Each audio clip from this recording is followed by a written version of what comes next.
What is up, guys? Happy New Year and welcome back to the channel. I would like to start off by saying thank you to everybody who sent me best wishes when I posted about me having a death in the family and a death of a pet as well. So thank you to everybody who took the time to say that stuff. And in today's video, I'm going to quickly go through the things that happened in 2024, why the channel was gone for so long, and then what to expect in 2025 and moving forward. Some changes that are happening to the channel, as well as some things that I want to make sure that we know right up front before anything else gets started. But I also have a fun little exercise that I'm going to do for the year that involved everybody. You might have seen that I posted on the Instagram as well as the community tab. What were your predictions for 2025 as far as tennis with ATP, WTA, college, and even YouTube itself? And of those posts, I took people's responses and I am putting together a simple bingo game to see if we can actually cross off enough predictions in 1 year. Nothing crazy, but I just feel like it's a fun activity to do throughout the year. So as I'm explaining the other things, I'm also going to be listing out what those comments were and get those things onto the board. And then as the year progresses, we'll check those off and see if we can get it. So the first five that we have were Shapo wins a title, Apelka wins a major, Coco Gauff wins all 4 slams, Iron Will makes a strong comeback and beats Winston Du, MEP, and Ian Westerman all in 1 year, and Novak retires. Now, as far as that Iron Will makes a strong comeback, my goal is to make a very strong comeback this year. But I don't know if they mean my subscriber count is going to go higher than those 3 channels or if they actually want me to play against those people all in 1 year. I'm going to say, for the sake of this one, that I get a chance to play with those people. That'd be really cool. And that's what we're going to use to label out the board. Now, as it pertains to the collaborations and things that I want to do with the channel, I am hoping to connect with a couple more channels this year and be able to work out some projects such as appearing on podcasts and things like that, as well as a couple of match plays, and maybe even teaching some other YouTubers or working together with them. I think that would be really cool. But back in 2024, the thing that happened in the beginning of the year was the plan was to shoot videos on the video category of Road to 11, which started off really well. But then 2 main things happened. The people that I was training with became very unreliable. I got hurt a couple times, and then the tournaments that I was supposed to play in got canceled, or the scheduling just didn't work out. I think that's 3 or 4 things, but you get the point. A lot of stuff got in the way.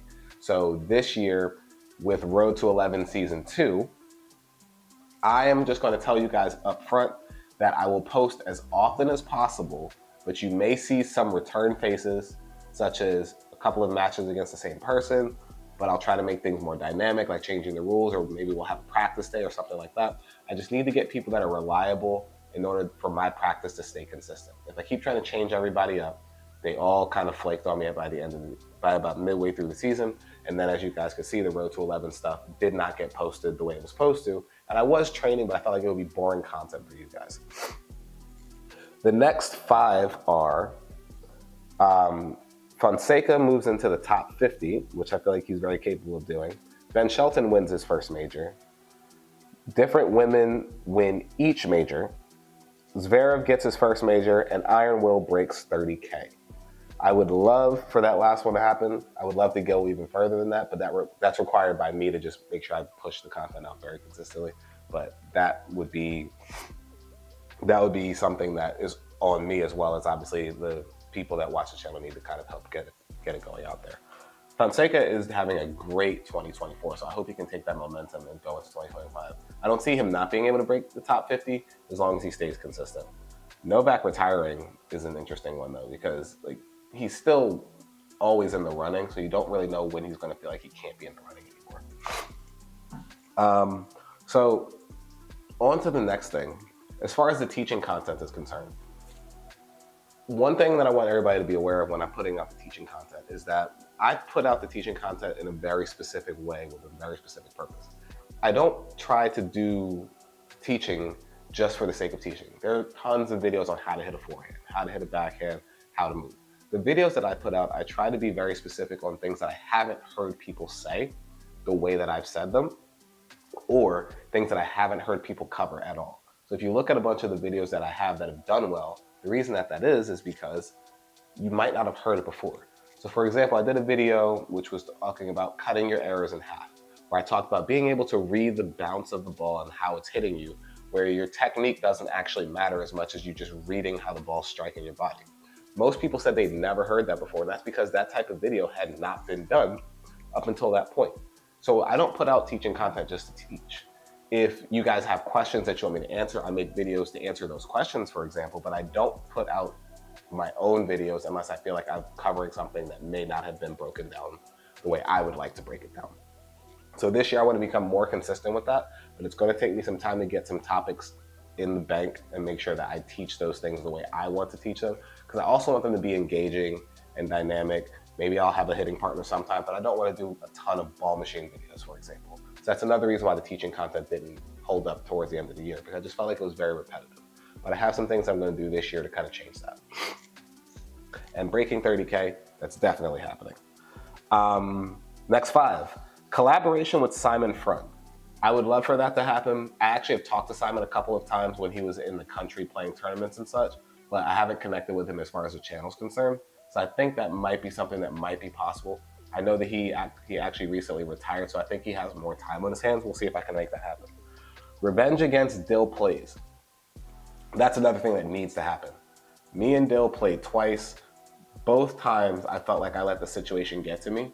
The second time we played, I was playing really badly in that first set, and then all of a sudden I managed to turn it around and play better in the second set, and then he just won a couple of points here and there.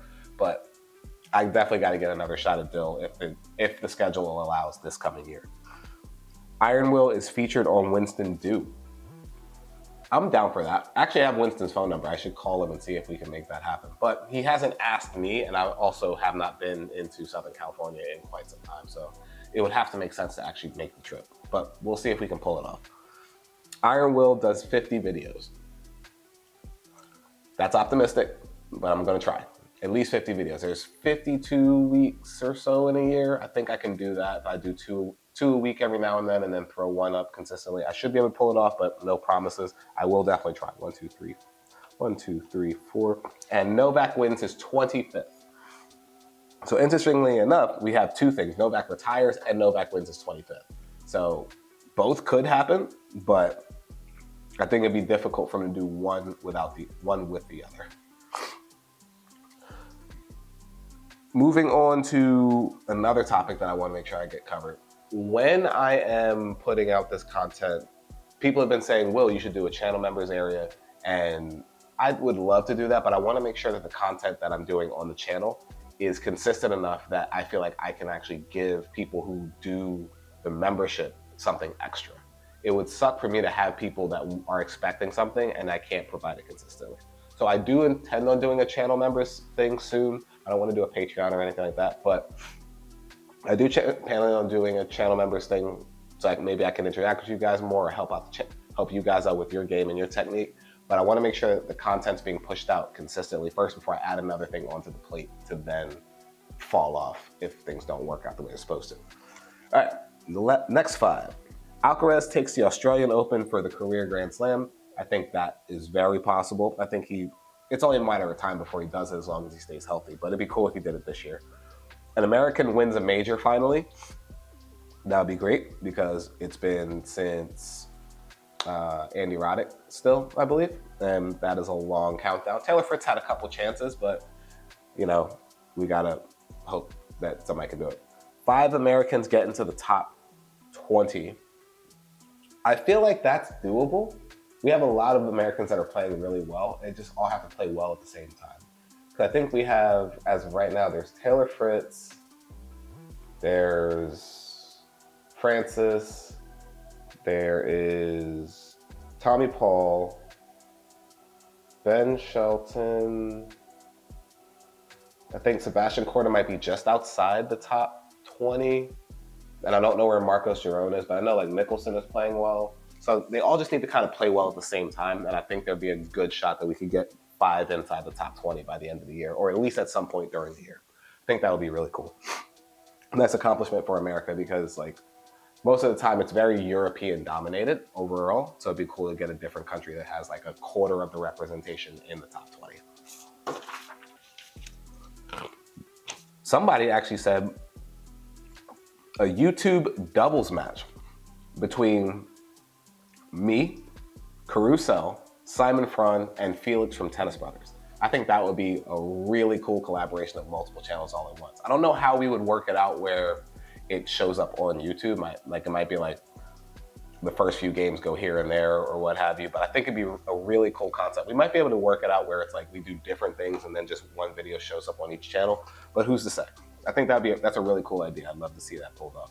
Iron will post a full tournament win.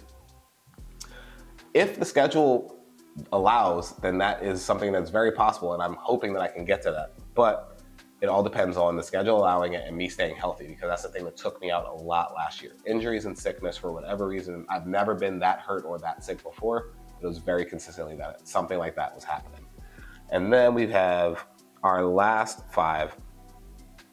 Caruso plays a major qualifier. I think he's very capable of getting there. The last year, from what I saw when I was following his stuff around, he played primarily 15Ks and 25Ks in the first half of the year. And then he kind of got it more so into the challenger circuit in the back end of the year, which means he has points to defend as it pertains to like his ascension in the rankings. But if he starts out the year in the challenger level, he should be able to overtake the points that he's losing by not playing those other events. But the first year when you come onto the tour is usually the year where you see the biggest spike, because you don't have any points to defend and you're just accruing points or accumulating points. But once the year rolls around and you have to make a decision on whether you're going to defend points or play other events, that's when it gets a little dicey. So it'd be interesting to see how his second year goes, because I think that would be the thing that determines if he actually makes it. Because I know he's pretty close right now. Simon Frun comes out of retirement. I hope so, because I actually liked watching his videos. I think he has a very unique play style, and I liked watching him construct points and dismantle players in a way that isn't as common with such a big hitting game that you see common with most players now. Simon was way more crafty, changed up the shapes and angles and spins, and he was very comfortable on the doubles court as well. So I'd love to see Simon come out of retirement, if only for like one more year. Iron Will gets spotted by a fan at an event. That means I have to go to events, by the way. But I think that would be cool. Like if I pulled up at the US Open and somebody noticed me, or I go to Indian Wells. So we'll see if I can go to something and maybe get spotted. But I think that'd be a really cool thing, just to let me know like the community's growing and like I could just bump into somebody that's watched my videos before.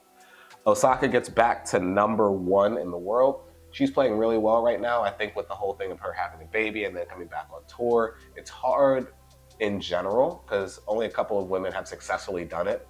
There's Serena, there's Kim Clijsters who came back and won a major. There's Azarenka who's doing pretty well, but it's never easy from what I hear. So I would love to see her get back to #1 and get back to her form. She looks like she's playing well right now, but I don't know if the body is back 100% to where she would like it to be. And last one, Iron Will gets on the Tennis Nerd podcast. I kind of mentioned it in the beginning. I'd love to do more collaboration stuff with some players or some other YouTubers. I think that the Tennis Nerd podcast is something that I'd like to do. Most people don't know I'm actually very much a techie when it comes to like racket specs and stuff like that. I don't do a lot of equipment reviews, but I'm very much into like the balance of rackets and new stuff that comes out, what materials are being used in rackets. I think it'd be interesting to talk to him about it because he's built his whole platform on that. But that's going to wrap up the tennis bingo. That lays out what all the things are that we would love to see happen throughout the year. We'll see if we can knock out a bingo by the end of the year. I think that'd be really cool. But as I said, I just wanted to kind of fill you guys in on what had happened. I got sick, there was death in the family, a pet died, I got injured, people were inconsistent and unreliable. There was just a lot of things over a short period of time that kind of just mentally took it out of me and made me have trouble really getting the fire going again. So I just wanted to let you guys know what to expect in 2025. And then I'm going to progressively add things to the channel if I can stay consistent. If I can't, I'm going to leave things where they are. I don't want to add things and then they fall off and then the quality of the content goes down. But thank you for tuning in. I hope this wasn't too long-winded. I will get back to the teaching content in my next video, which will be coming out in a few days. But until the next video, I'll see you guys in the next one, and Happy New Year.